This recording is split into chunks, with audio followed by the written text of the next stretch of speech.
Kelli Lemon, RVA Grooves, where we celebrate all things arts and culture. I'm standing outside of the beautiful Richmond Ballet Studios. They have so many things to offer. Not only are they a studio company, but they also offer classes, and they're also in the community. We're going to go inside and talk about how they have made an impact on the city of Richmond nationally and internationally. Let's go on inside. Kelli Lemon, RVA Grooves, where we celebrate all things arts and culture, standing in the beautiful studios of the Richmond Ballet, here with one of the dancers of the company, Maggie Small. Maggie, talk about your involvement with Richmond Ballet and how long you've been dancing. I've been dancing since I was about 3 years old, and I started in the school here at the Richmond Ballet, and I just sort of rose through the ranks and was a trainee and an apprentice, and now I'm in the full company. And I also did the Minds in Motion program when I was in middle school, which was another great facet that we still work with as a member of the full company. So my main part at the ballet is dancer.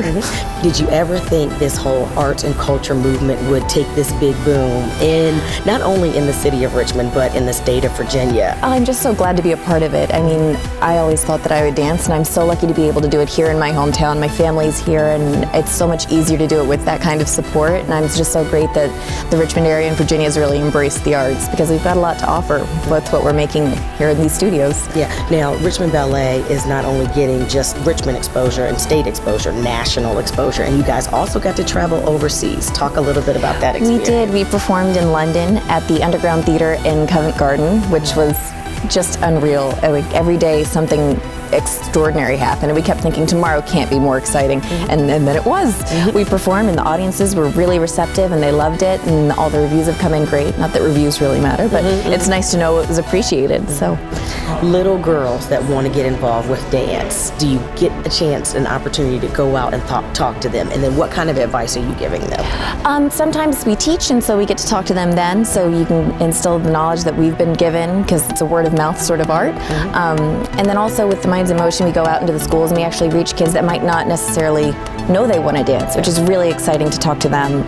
What else do you guys have coming up? What's in the future? I know that your season is about to start, so talk about what you guys are going to perform next. We just started our season, so we're rehearsing a bunch of different things. Right now we're working on Streets and Legends, which we'll be performing in our September studio series, which happens right here in this building. We actually convert these studios into a theater, and it's a very intimate theater, so the audience sits really closely, which a lot of people really like. And with that we'll be performing Gargoyles, which we just started working on today. It's a new work with Philip Neal. We've only worked on it an hour, so I don't really have a lot to say about it, but it looks like it's going to be a lot of fun. Yeah, well, we look forward to seeing your performances in the future, and congratulations and good luck to you. Kelli Lemon, RVA Grooves, standing here with Malcolm Byrne. He is the ballet master. That's right. I got that right. All right. With the Richmond Ballet Company, we saw you in here practicing with the company a little bit earlier. Talk about your role here. Well, I have a very difficult job. Okay. I have to stand here every day and watch very beautiful people do very beautiful things. And it's a difficult job, but somebody has to do it. And I'm so glad that you're doing it. No, actually, I basically coach, I teach, advise, and help. In the old way of being a ballet master, you took care of the dancers' every need. Health, you make sure they're all good, they're not injured, etc., etc. But also you coach, you teach, I choreograph a little for them, and basically it's just, as I say, it's a difficult way to make a living. Yeah. Now the piece that they're working on today, how long have they been doing that piece, and how, typically how long are you with them when they're practicing? I'm with them every day. Yeah. Every day, at least 6 or 7 hours a day. And we've been working on this piece. Funny enough, we started to do it before they went on break for the summer. And we put a couple of days in there, and we've done it for a couple of days now, and what you've seen is basically 2 days back, the dancers have come back and we've put back together this piece, this wonderful Scottish rock and roll piece. You've seen the Scottish side of it. There's another half of it that goes with it that's Scottish rock and roll. It's quite stunning. The girl on the rock, the black box is portraying a rock. The girl on the rock, interesting enough, is standing at a sea, at a rocks overlooking the ocean. And the dancers are actually being part of the ocean, which is interesting. Got it. Now, how long have you been dancing, or and are you from the Richmond, Virginia area? No, I'm from New Zealand. Okay. Yeah. I'm really from the South. Yeah. But I've been here for 25 years. Okay.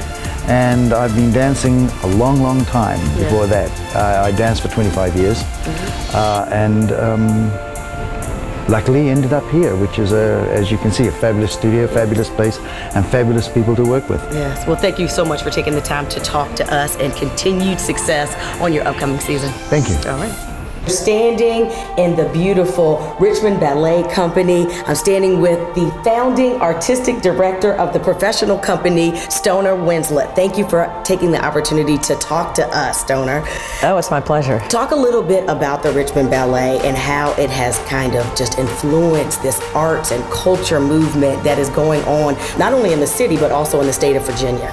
Well, it's particularly exciting for me because I'm starting my 33rd season here, and when I first came to the Richmond Ballet, there were no paid dancers in the Commonwealth of Virginia.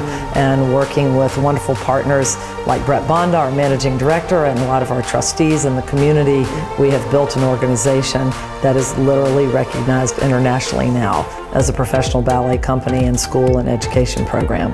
Many facets of the Richmond Ballet. I mean, it's just not, you know, you come and see the company perform. You also teach classes and you work within the community. Talk about those areas. That's correct. I mean, our mission is to uplift and awaken the human spirit through dance, and that is through performances, training, education, and integrity. And the professional company performs a wonderful season here at home. You can see us perform in the Studio Theater or in the Carpenter Theater or around as the State Ballet of Virginia on tour. But we also perform in New York City at the Joyce Theater, and we performed recently at Covent Garden at the Royal Opera House in London and have had a wonderful success there. We were very flattered to be ambassadors for all Richmonders across the ocean. But many of the dancers in the company were trained at our school, which is called the School of the Richmond Ballet, and it's right here at 407 East Canal Street, and we train young folks from age 3 to 7 and an invitation to the dance class, and then we have intensive ballet training that can train you to a professional level, like our Maggie Small, who's on the cover of Dance Magazine this fall, and we also train adults. But our outreach program is actually not in our building at 407 East Canal. We go into 18 to 22, it depends on the year, elementary schools in the Richmond area and do a 4th grade program there called Minds in Motion. All right. Now, this boom has happened with arts and culture in the city of Richmond. And like you said, you've been here 33 years. And so you have seen how the city has kind of gotten behind, whether it's food, dance, also the museums that are popping up. Talk about the collaboration and how that benefits Richmond Ballet. Well, it's wonderful to exist in a greater, more vibrant arts community, and you're right. I have over 30 years seen that community grow, and I think that institutions either moving or staying downtown is so great for the city. I know it was very hard for us when we moved from our Lombardy location to decide where to go, and we thought, we are the Richmond Ballet. We are going to stay in Richmond, and we now own and operate a whole city block downtown, and we like to think we've been a good thing for the neighborhood, and we know being down here with the other arts organizations and museums has been good for us. How are you getting your money for Richmond Ballet? Oh yes, we're a not-for-profit organization, and our money comes from earned income, which is admissions and tuition to the school, and every time you buy a ticket, you help Richmond Ballet keep going, and we love to see you in the audience as well, and that helps us keep us going. Then there's also contributed income that comes from corporations, foundations, individuals, and government, and we invite people who like our work to give through whatever method is most convenient for them. Any website that you want to give out that helps with that? www.richmondballet.com. You can pop it right up, or you can call us on the telephone, or better yet, come to 407 East Canal and see us. Thank you, Stoner, for taking the time to talk to me. Beautiful facility, and I hope that the Richmond community gets to, give and give back to you guys a little bit more as we are embracing this arts and culture that is popping up throughout Richmond. So thank you for taking the time. Thank you for having us.